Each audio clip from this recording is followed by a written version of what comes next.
Hello friends. ഭയങ്കര ചൂട്, ഭയങ്കര വെയിൽ, അതിനേക്കാളുപരി ഭയങ്കരമായിട്ടുള്ള വിശപ്പുണ്ടായിരുന്നു കേട്ടോ എനിക്ക്.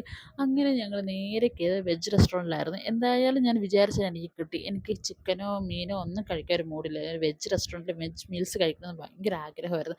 അങ്ങനെ കറക്റ്റായിട്ട് ഞങ്ങൾ എത്തിയ സ്പോട്ട് ഒരു വെജ് റെസ്റ്റോറൻറ്റ് തന്നെയാണ് കേട്ടോ. ഇവിടെ അത്യാവശ്യം സ്പേസൊക്കെ ഉണ്ട്. നമ്മുടെ ഫ്രണ്ട്സായിട്ടും ഫാമിലിയായിട്ടൊക്കെ വന്നിരുന്ന് കഴിക്കാൻ പറ്റിയ അത്രയ്ക്ക് സ്പേസൊക്കെ ഉണ്ട് കേട്ടോ. ഇവിടെ ഉച്ചയ്ക്ക് സാധാരണ എല്ലാ ഹോട്ടലിൽ കിട്ടുന്ന മീൽസും ബിരിയാണിയും തന്നെയാണ് ഉണ്ടായിരുന്നത്. ഞങ്ങളങ്ങനെ ഓരോ താലി മീൽസാണ് മേടിച്ചത്. താലി മീൽസിൽ തൈര്, പുളിശ്ശേരി, തോരൻ, പായസം, അവിയൽ, തീയൽ, രസം, പരിപ്പ് കറി, സാമ്പാർ കറി, പിന്നെ വലിയൊരു പപ്പടം. ഇത്രയുള്ള ഒരു അടിപൊളി മീൽസായിരുന്നു കേട്ടോ. എനിക്കിതിൽ ഏറ്റവും ഇഷ്ടപ്പെട്ട രസമാണ് കേട്ടോ. രസത്തിന് എന്താ പ്രത്യേകത എനിക്കറിയത്തില്ല. ഏത് വെജ് ഹോട്ടലിൽ കയറിയാലും എനിക്ക് അവിടുത്തെ രസം ഭയങ്കര ഇഷ്ടമായിരുന്നു. പിന്നെ ഇവിടുത്തെ വേറെ പ്രത്യേകത 2 തരത്തിലുള്ള റൈസ് ഉണ്ട് കേട്ടോ. നമുക്കത് മട്ട അരിയുള്ള ചോറും നമ്മുടെ വെള്ള അരിയുള്ള ചോറും ഉണ്ടായിരുന്നു. ഞാൻ മട്ട അരിയുടെ ചോറാണ് വാങ്ങിയത്. കാരണം എനിക്ക് ഏറ്റവും ഇഷ്ടം ആ റൈസാണ് കേട്ടോ, ബ്രൗൺ റൈസ്. കുറച്ചുകൂടി ഭയങ്കര ഇഷ്ടമാണ്.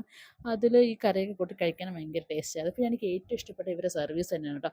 ഒരാൾ നമ്മുടെ കൂടെ എപ്പോഴും നിൽക്കും. ഇടയ്ക്കിടയ്ക്ക് നമുക്ക് എന്തെങ്കിലും വേണോ, എന്തെങ്കിലും കറി വേണോ, ചോറ് വേണോ എന്നൊക്കെ ചോദിച്ചുകൊണ്ട് നിൽക്കുന്നുണ്ടായിരുന്നു കേട്ടോ. അതൊക്കെ എനിക്ക് അടിപൊളിയായിട്ട് ഇഷ്ടപ്പെട്ടു. പിന്നെ ഫുഡിൻ്റെ കാര്യത്തിൽ നോ കോംപ്രമൈസ്. അപാര ടേസ്റ്റായിരുന്നു. എല്ലാം ഒന്നിനൊന്നും മെച്ചമായിട്ട് നിന്നു കേട്ടോ. അടിപൊളി ടേസ്റ്റായിരുന്നു. അങ്ങനെ ഞങ്ങൾ ഫുഡൊക്കെ കഴിച്ചു. ഇനി ഞങ്ങൾക്ക് ഇവിടുന്ന് നേരെ ഇനി ഗോകുലത്തിലോട്ട് പോകണം. അപ്പം ലൊക്കേഷൻ വേറെങ്ങുമല്ല, നമ്മുടെ ബൈപ്പാസിനടുത്താണ് ഇവിടെ പൂവാറുള്ള ശ്രീ ആനന്ദാസ് പ്യുവർ വെജിറ്റേറിയൻ.